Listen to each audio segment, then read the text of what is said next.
The great hall of the Celestial Concord summit shimmered with crystalline walls, every facet glowing with the light of distant stars. Delegates from 100 species gathered in tiered circles around the central podium. The air buzzed with translation drones, each voice overlapping into a low, persistent hum. At the podium stood President Helena Kalen of Earth, composed, tall, her voice steady. Humanity had come far in just over a century among the stars, clawing for recognition in a galaxy that regarded them as children.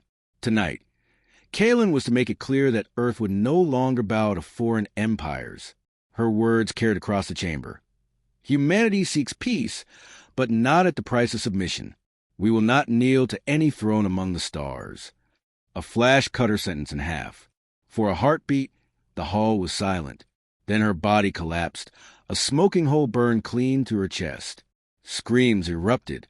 Delegates scattered, their jewel robes tangling as guards shouted orders. Alarms howled, scarlet lights sweeping across the dome. Admiral Elias Rourke had been standing only steps away.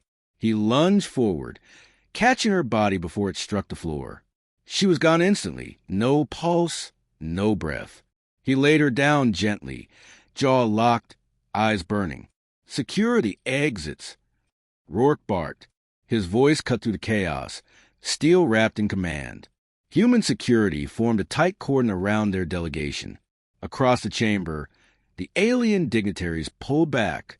Some shouted in outrage, others whispered in glee. A few, most damning, remained still as though they'd expected this. The overhead displays flickered, resolving into the lean, pale face of Chancellor Valeth Carowin of the Zorati Dominion. His tone dripped with practiced civility. A tragedy, Carowin said smoothly, truly regrettable. But perhaps this demonstrates humanity's lack of stability. Such violence, so sudden, even within a summit of peace. Rourke's fist clenched. He recognized the tactic instantly. Deny responsibility, shift blame, twist perception. The Chancellor's eyes gleamed with cold satisfaction. You think we don't see you? Rourke shouted across the chamber. His voice carried even without amplification. Your hand is all over this. Carowin's lips curled. Accusations, Admiral? I thought humans valued evidence. His image vanished before any reply could be made. Around Rourke, the surviving delegates of Earth looked stricken. Counselor Amina Dow, white-haired and weary, whispered, "What have they done to us?" "They've started a war," Rourke said flatly. He looked down at Kalen's body. She had been more than a leader. She had been a symbol, a mentor, the reason humanity still had a voice in the galactic theater. And now she was gone. The chamber's alarm shifted, announcing the arrival of neutral enforcement drones. But Rourke did not wait for their investigation. He turned to his officers. Get everyone to the transport. We leave now. Earth received the news like a blade through the chest. Across the homeworld and its colonies, screens lit with the President's assassination replayed in endless loops. Her proud words cut short the flare of the fall. Crowds gathered in streets, some weeping, others raging. Candles lined plazas. Flags were lowered to half-mast. Within hours, the Provisional Council convened in Earth's orbital chamber. Their faces were drawn, their voices sharp with fear. "We cannot win against the Dominion," said Counselor Hark, slamming his fist against the table. "Their fleets outnumber ours 20-1. Retaliation will be suicide. And yet we cannot ignore this," countered Counselor Dow, her voice trembling but firm. "If we yield, they will carve us into pieces. Until Earth is nothing but a client world. Is that survival?" Arguments erupted, bitter and frantic. Some demanded appeasement. Others shouted for war. The chamber reeked of desperation. Admiral Rourke sat in silence until the room fell quiet. His eyes, gray and cold, swept across the counselors. "You speak of numbers, of odds," he said. "I speak of survival. If we bend now, they will break us. If we fight, at least we stand on our feet." Counselor Hark leaned forward, sneering. "And what you suggest, Admiral? March our fleets into certain destruction." Rourke rose. His presence filled the chamber, steady and immovable. "I suggest we do the one thing no empire in this galaxy expects. I suggest we fight back. The room buzzed with disbelief. You would risk annihilation? Hark snapped. I would risk extinction, Rourke replied. His voice was quiet but carried like thunder. Because that is the choice before us. Die on our knees or carve a future with fire. President Kalin knew this. They killed her for it. I will not let her death mean submission. The council fell silent. Some looked away, ashamed. Others nodded slowly, the fire spreading through their veins. 2 nights later, a memorial was held in Earth's capital. Billions watched through broadcasts across every colony. A single casket, draped in a flag of Earth, rested under the shadow of the Unity Spire. Admiral Rourke stepped to the podium. He was not a politician. His words were not polished, but they were human. She believed in our right to stand among the stars as equals. They silenced her voice. And in doing so, they woke something they will regret. His voice hardened. They wanted to kill our future. Instead, they've given it purpose. The crowd erupted in a roar, not of grief, but of fury. From colony to colony, from shipyard to factory, from student to soldier, the word spread like fire. Humanity would not forget. Humanity would not forgive. Later, in the solitude of his quarters aboard the flagship Resolute, Rourke stood before a viewport, the planet rotating below. He carried Kalen's last datapad, recovered from the summit floor. Her final notes outlined negotiations she had hoped to win, agreements that would have secured Earth's independence peacefully. That dream was gone. Rourke's reflection stared back at him in the glass. Weary, scarred, but unbroken, he placed the datapad on the table, straightened his uniform, and whispered to the silent stars. If they wanted silence, they'll have their war, and we will make them remember humanity. The words were not shouted. They were not meant for anyone but himself. Yet in them was the weight of a vow that would echo across the galaxy. Thus the spark was struck. A single shot, fired in arrogance, had lit fire that would not be extinguished.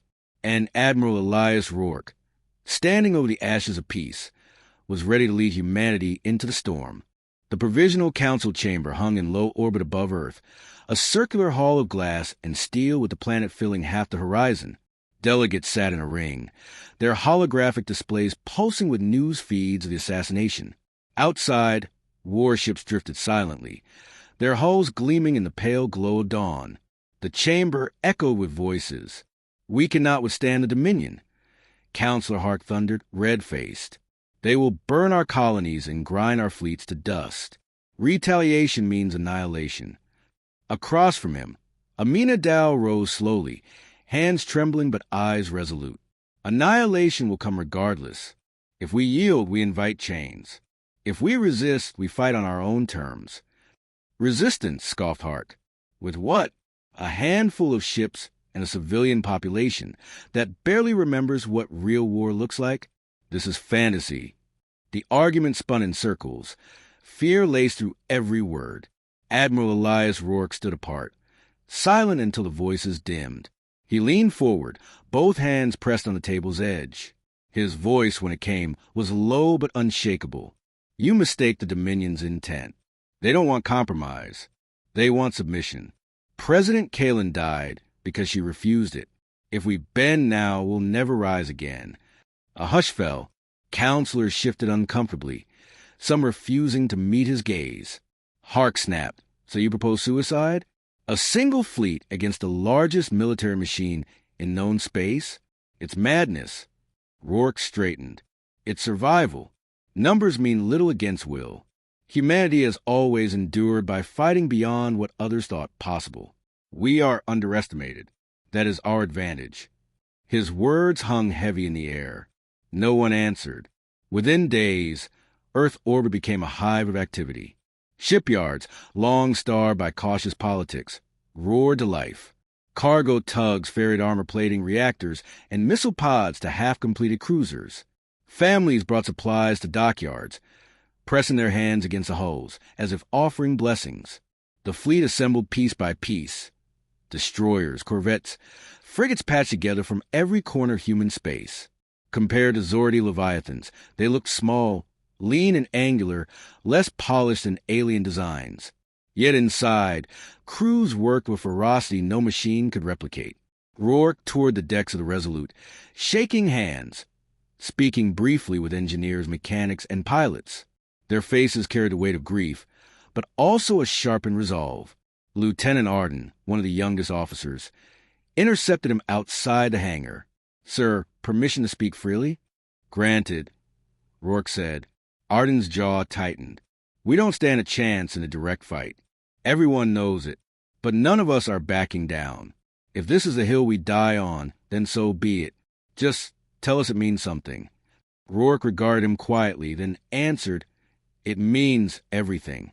You fight not for me, not for politicians, but for every human who deserves to choose their own future. That's more than survival, that's legacy." Arden saluted, expression hardening into determination. Far from Earth, in the cold grandeur of the Dominion capital, Chancellor Valeth Carowin sat before his council. Their chamber was vast, pillars carved with the Dominion's history of conquest. Carowin's voice was calm, his thin smile unwavering. "The humans bluster, but they are fractured. Their fleet is a token gesture meant to soothe their populace. They will collapse the moment they feel the weight of our hand." One advisor shifted uneasily. "Yet they are unpredictable, Chancellor. Already their rhetoric spreads. Smaller races whisper of human defiance." "Could it?" Carowin raised a clawed hand, silencing him. "They're insects. A sting, perhaps, but easily crushed. Do not mistake noise for power." The council bowed, echoing his arrogance. None dared contradict him further. Back on Earth, Rourke convened his senior commanders aboard the Resolute. A tactical holomap flickered above the table, showing Dominion borders pulsing in crimson. "We strike first," Rourke began. His tone was crisp, clinical, leaving no room for doubt. "Not in defense, not in retreat. We carry the war to them." Commander Hale frowned. "Direct assault is impossible, sir. We'd be vaporized before we reached orbit." "Correct," Rourke replied. "So we don't fight on their terms. We target their arteries, shipyards, fuel depots, relay stations. We bleed them where they think themselves untouchable." The room filled with nods, hesitant but growing in conviction. "And if we fail?" asked Captain Moraine. Rourke's gaze swept the table. "Then we fall remembered, not as slaves, not as broken chattel, but as warriors who showed the galaxy humanity will not kneel. And in that defiance, others will rise." The silence that followed was not fear. It was agreement, sealed without words. News of the fleet spread faster than any broadcast could contain. Across the colonies, enlistment surged. Miners abandoned shafts to become gunners. Pilots signed on from civilian cargo routes. Students traded classrooms for barracks. Humanity's grief transformed into momentum. In the streets of Earth's capital, crowds gathered daily outside recruitment centers. They carried portrait of President Kalin, chanting not in mourning, but in promise, "Never again on our knees." Factories burned with light through the night. Farmers donated harvests to feed the crews. In space, convoys of volunteers ferried supplies to fleet, their ships marked with the words for Earth. Humanity, fractured by distance and culture, found unity in the shadow of loss. On the eve of departure, Rourke stood once more before the council. This time, the chamber was quiet, stripped of argument. Counselor Dow addressed him softly. "Admiral, the council will not stop you. We cannot promise victory, but we will not forbid the attempt." Rourke inclined his head. "I'm not asking for permission, only that you hold Earth together when we are gone." Dow nodded. "We will." Counselor Hark said nothing. He simply lowered his eyes, shame silencing his usual protests. As the fleet assembled above Earth, the planet's surface seemed to pause. Families lined rooftops. Children pressed hands to windows, all watching the dark shapes rise against the stars. Aboard the Resolute, Rourke addressed his fleet over comms. His voice reached every deck, every console, every pilot strapped into their cockpits. "We are not the largest fleet, nor the oldest race. But tonight we stand together, not as prey, not as subjects, but as humans. They will expect us to falter. Instead, we strike. We fight not because it is easy, but because surrender is extinction. And when the galaxy looks back on this day, they will remember, humanity does not bow. Cheers erupted through the fleet, voices rising in defiance strong enough to fill the void between stars. Rourke stood silent for a moment, listening. Then he gave the only order that mattered. Set course for the Dominion. Humanity goes to war. The fleet turned, engines igniting in brilliant arcs of blue flame. Earth receded behind them, a sphere of green and blue, fragile yet unyielding. In that moment, humanity was no longer fractured colonies scattered across the void. They were one voice, one fleet, one purpose. And Admiral Elias Rourke, with the weight of a species on his shoulders, carried them into the storm.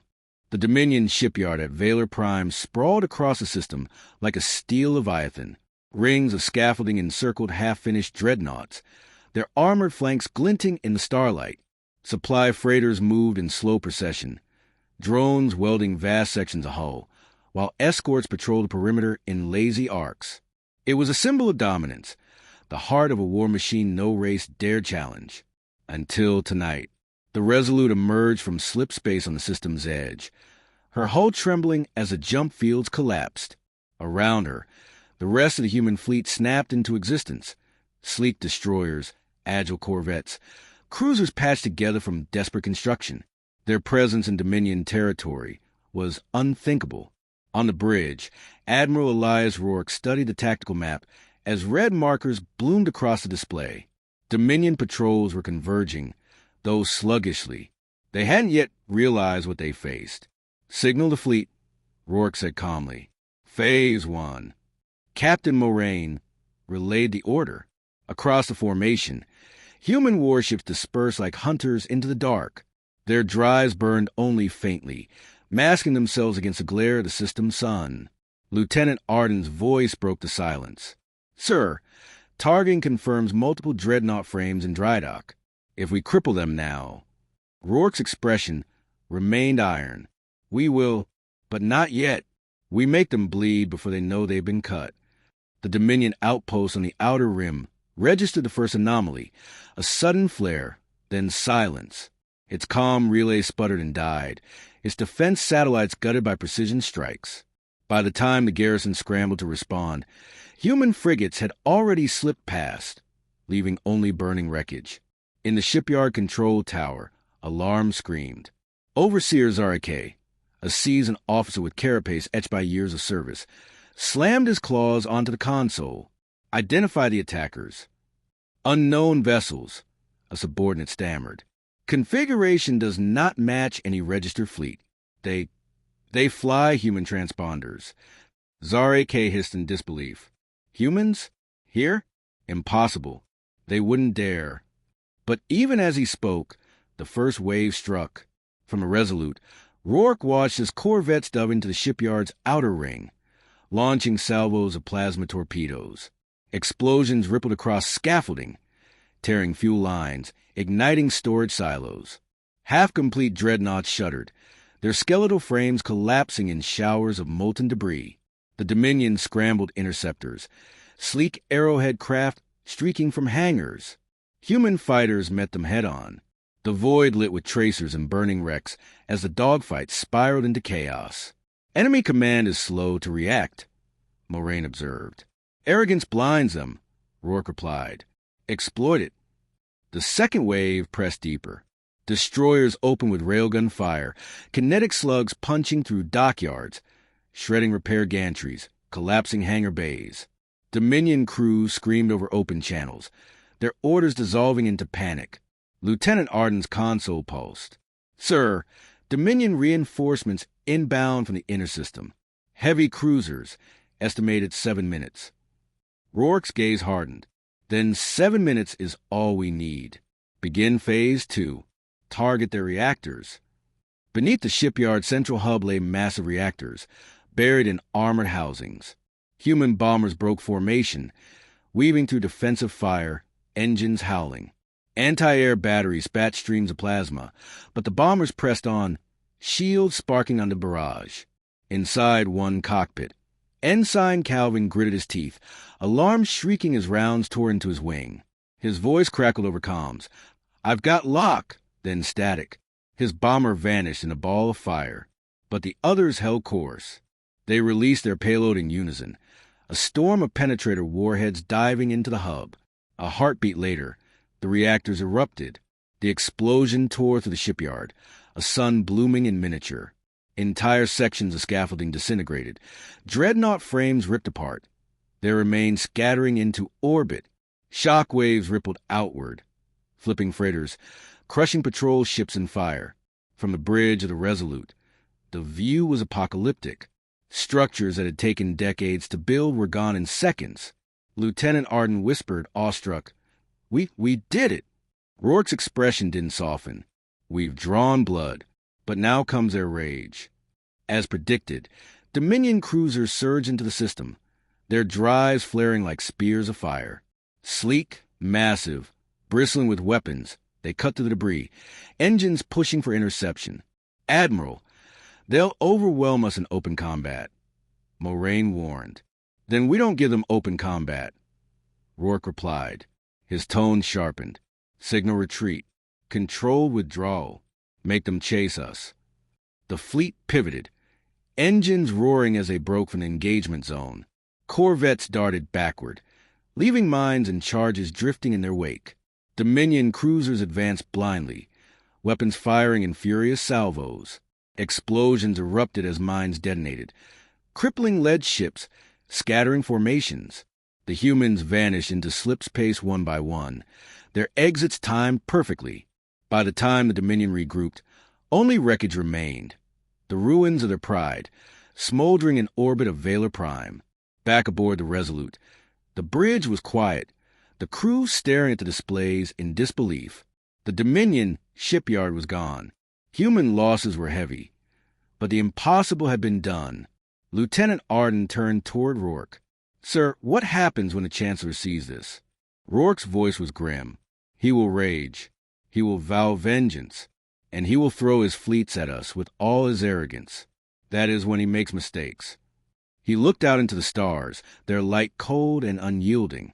Tonight, the galaxy learned something new. Humanity doesn't run. Humanity strikes.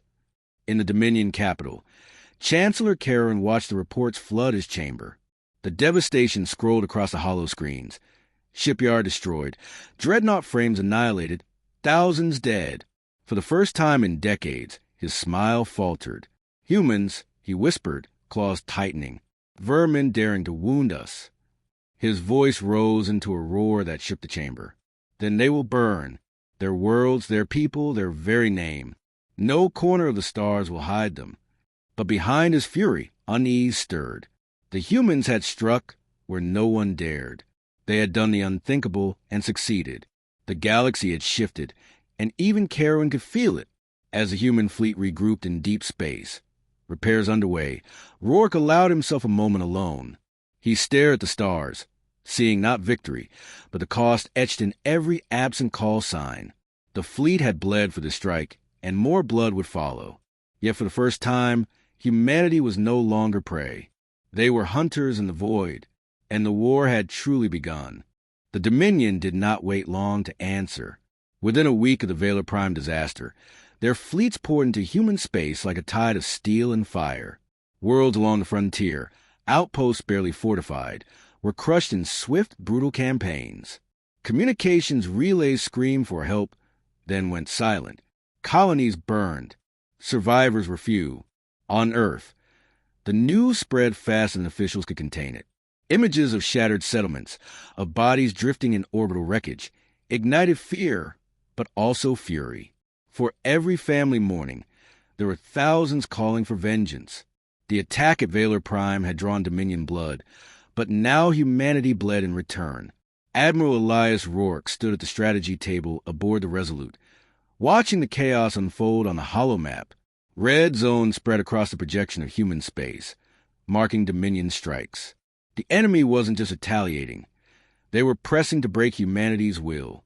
Captain Moraine leaned over the display, her voice low. "They're hitting us everywhere at once. Colonies, shipping lanes, even mining outposts. They want to stretch us thin until nothing holds." Rourke's jaw tightened. "They're testing us." They believe we'll crack under pressure. Lieutenant Arden glanced between them. Sir, with respect, can we actually stop them? We're outnumbered, outgunned. If they bring their core fleets, they will... Rourke cut in. His tone was sharp but steady. And when they do, they'll expect us to break. That expectation is their weakness. Moraine frowned. Are you suggesting we bait them? Rourke's eyes didn't leave the map. Exactly. They're arrogant enough to believe every trap we set is desperation. We'll make them prove it. On the Dominion flagship Imperius, Chancellor Carowin presided over the War Council. Holographic flames of destroyed human colonies flickered before him. His generals, armored and bristling with pride, reported their victories with zeal. 3 colonies extinguished in as many days, one declared. Their fleets scatter before us. Their cries for aid are pathetic. Another added, the humans fight like cornered beasts, but they lack coordination. They will break. Carowin listened, expression unreadable. His claws tapped against the arm of his throne. They dared to strike Valor Prime. Do not mistake them for insects. Insects do not burn a shipyard to ash. The room fell silent. Carowin leaned forward. Push deeper. Strike at their heart. I want Earth's defenses tested. I want their leaders trembling. Only then will they understand what it means to defy the Dominion. His generals bowed, eager to obey. None questioned the Chancellor's will. The Dominion's next blow came at Ceres Prime, a major human supply hub. Its defenses were modest but vital. Without it, fuel lines across the sector would falter. The Resolute arrived with a battered escort fleet, just as Dominion warships emerged from slipspace. The enemy came heavy, cruisers and carriers, their formations precise, confident. Rourke watched the enemy deployment unfold. They brought more than necessary for Ceres. This is no raid. This is a statement. Then we answer with one of our own. Moraine replied. The human fleet braced. The battle erupted like a storm. Dominion carriers unleashed waves of interceptors, black shapes cutting across the void. Human frigates surged forward to meet them, railguns spitting steel. Explosions blossomed as fighters tangled in dogfights, trails of wreckage marking the carnage. Ceres orbital stations opened fire, turrets blazing, but Dominion cruisers pressed their assault, shields shimmering under barrage. Human destroyers struck from the flanks, torpedoes slamming into enemy hulls, breaching armor with savage precision. Lieutenant Arden's hands flew across his console. Admiral, their vanguard is focusing on the eastern flank. They're trying to collapse our perimeter. Then let them, Rourke said coldly, pull our ships back just enough. Make them believe they're breaking through. Moraine's eyes widened. You're drawing them in. Rourke nodded. And when they commit, we close the jaws. The order went out. Human ships retreated in controlled arcs, leaving what appeared to be a faltering line. The Dominion pressed harder, their cruisers charging to exploit the gap. That was the moment Rourke had waited for. Now, all batteries, concentrate fire. Hidden mines, placed during the fleet's retreat, detonated. A blinding wave of destruction consumed the lead Dominion ships, shields collapsing, hulls splitting open. Human destroyers surged back, flanking the stunned enemy, railguns and torpedoes ripping into exposed cores. The void lit with fire as Dominion formations buckled, but the Dominion adapted swiftly. Their carriers released reserve wings, overwhelming the humans with sheer numbers. Orbital stations cracked under relentless bombardment, sections breaking away in clouds of molten metal. On the Resolute, alarms blared. Arden shouted, shields at 40%. We can't sustain this much longer. Moraine's voice cut sharp. Admiral, we bloodied them, but if we stay, we're finished. Rourke's expression was grim. He had known this moment would come. Signal withdrawal. Say what we can. Ceres is lost. The fleet began pulling out, ships slipping into jump corridors under fire. Many didn't make it. Destroyers vanished in blossoms of light, fighters torn apart mid-retreat. The Dominion pressed until the last human ship fled. From orbit, Ceres burned. Back aboard the Resolute, silence weighed heavy. Survivors stared at the tactical screens in disbelief. They had fought fiercely, struck hard, but the outcome was undeniable. Ceres was gone. Lieutenant Arden broke the silence. "Sir, if this continues, we'll be pushed back to Earth itself." Rourke turned, his voice firm. "That's exactly what they want, to push us to the brink. And that's where we'll make our stand." Moraine studied him carefully. "You have a plan." Rourke's gaze was steel. "Not a plan, a promise. We will not face them on their terms again. The next blow will be ours, and it will cut deeper than they can imagine." In the Dominion capital, Chancellor Carowin received word of the victory at Ceres. The report pleased him, but only slightly. The humans retreat. His general declared, "Their supply lines fracture. It is only a matter of time." Carowin's smile returned, sharp and cruel. "Then press on. Do not allow them to regroup. Drive them into the dirt and grind them until they beg for mercy." He turned away from the council, staring into the stars. Yet deep within, unease gnawed. Twice now, the humans had bled him. Twice they had struck where none dared. They were cornered, yes, but a cornered beast was dangerous. Carowin resolved to crush them quickly, before the defiance became something more. Far from both capitals, humanity licked its wounds. Fleets repaired in hidden docks. Refugees poured into shelters. Leaders argued over strategy. Fear threatened to fracture unity. But Rourke's words spread like fire through the ranks. "We are not prey anymore." Even in defeat, hope lingered. For every colony lost, the fire of resistance grew brighter. And though the Dominion had struck back with fury, humanity had not broken. They were preparing, waiting. The Dominion expected surrender. Instead, humanity prepared for the unthinkable. In hidden shipyards orbiting dead moons and in deep space forges where Dominion patrols never ventured, new weapons were assembled. Warships repaired at impossible speed, their scars welded with grim resolve. Supply lines were formed in silence, masked behind decoys and encrypted jumps. Admiral Elias Rourke knew they could not match the Dominion fleet for fleet. Raw numbers were against them. To win, humanity would strike not at the edges, but at the heart. The plan was audacious, madness in the eyes of cautious tacticians. A direct assault on the Dominion Central Command world. Carvos Prime, seat of Chancellor Carowin himself. Strike there, and the Dominion would bleed in a way they had never imagined. On the Resolute's bridge, the fleet gathered in hollow display.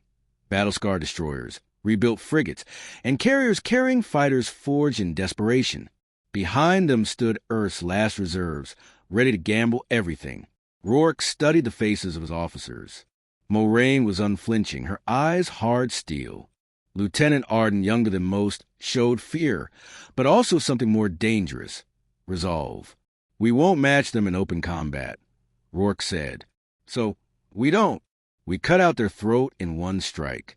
Every Dominion ship that pursues us will be meaningless if their empire fractures from within." Moraine folded her arms. "Carvos Prime is a fortress, shielded, defended by fleets larger than ours. Which is why," Rourke replied, "they'll never believe we dare. Surprise is our weapon. Resolve is the other. If we fail, humanity dies anyway. If we succeed," his voice dropped, cold and sharp, "they'll know what it means to hurt us." The silence on the bridge said it all. There was no turning back. When the human fleet emerged from slip space near Carvos Prime, alarms rang across Dominion command channels. Defense grids flared to life, colossal orbital cannons charging. Planetary fleets scrambled to intercept.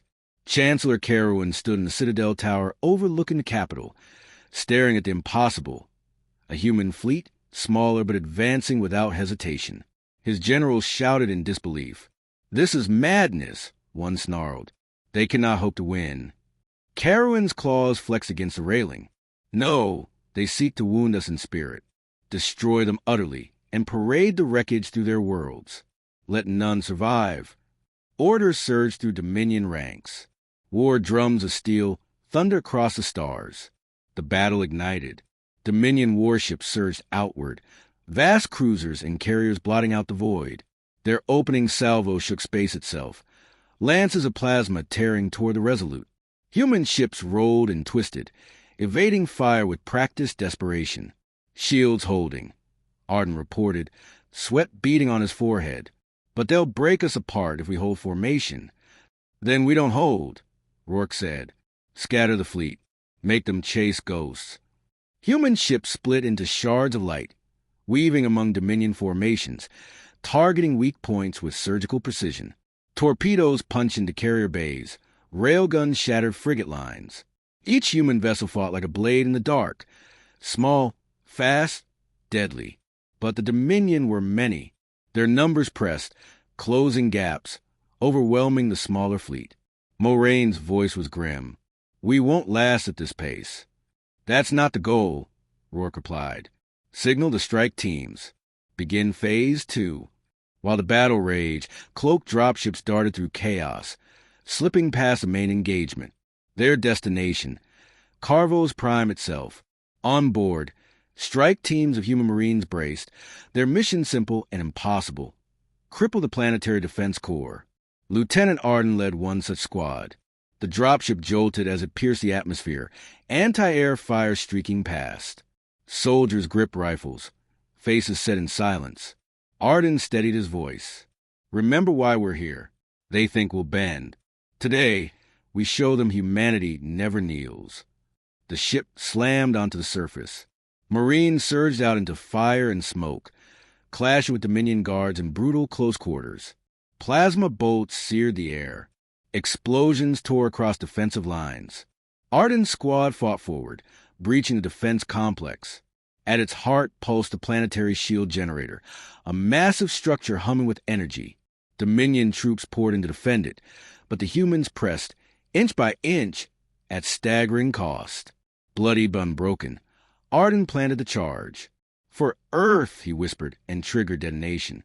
The shield core erupted, a blinding wave consuming the complex. The generator collapsed in fire. Above, the planetary shield flickered and died. On the Resolute, Moraine's eyes widened as readings came in. Admiral, the shield is down. Carvo's Prime is exposed.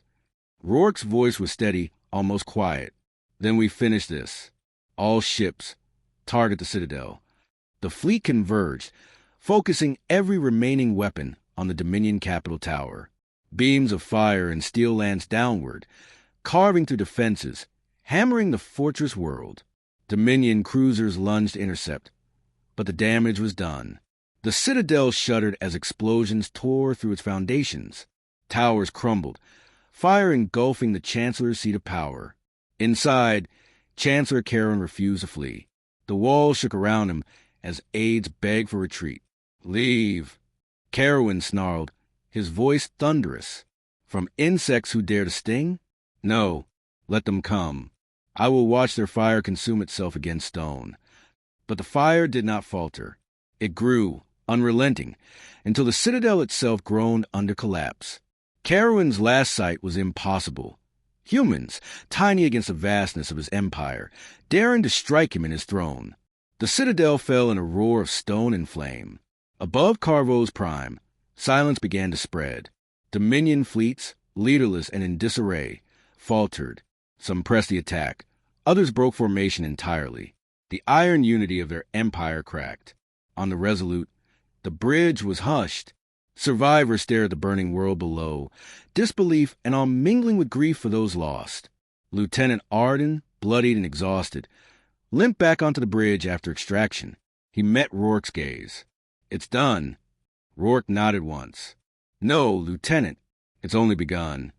Moraine tilted her head. You mean the war? The future, Rourke said. The Dominion thought us prey. Now they know we are predators. And predators do not forgive. Across human space, the news spread like wildfire. The Dominion Citadel had fallen, their chancellor slain, their fleets broken at their core. Refugees wept. Soldiers roared in triumph. For the first time, hope outweighed fear. The war was far from over. Dominion fleets still roamed. Their world still burned with vengeance. But the myth of their invincibility was shattered.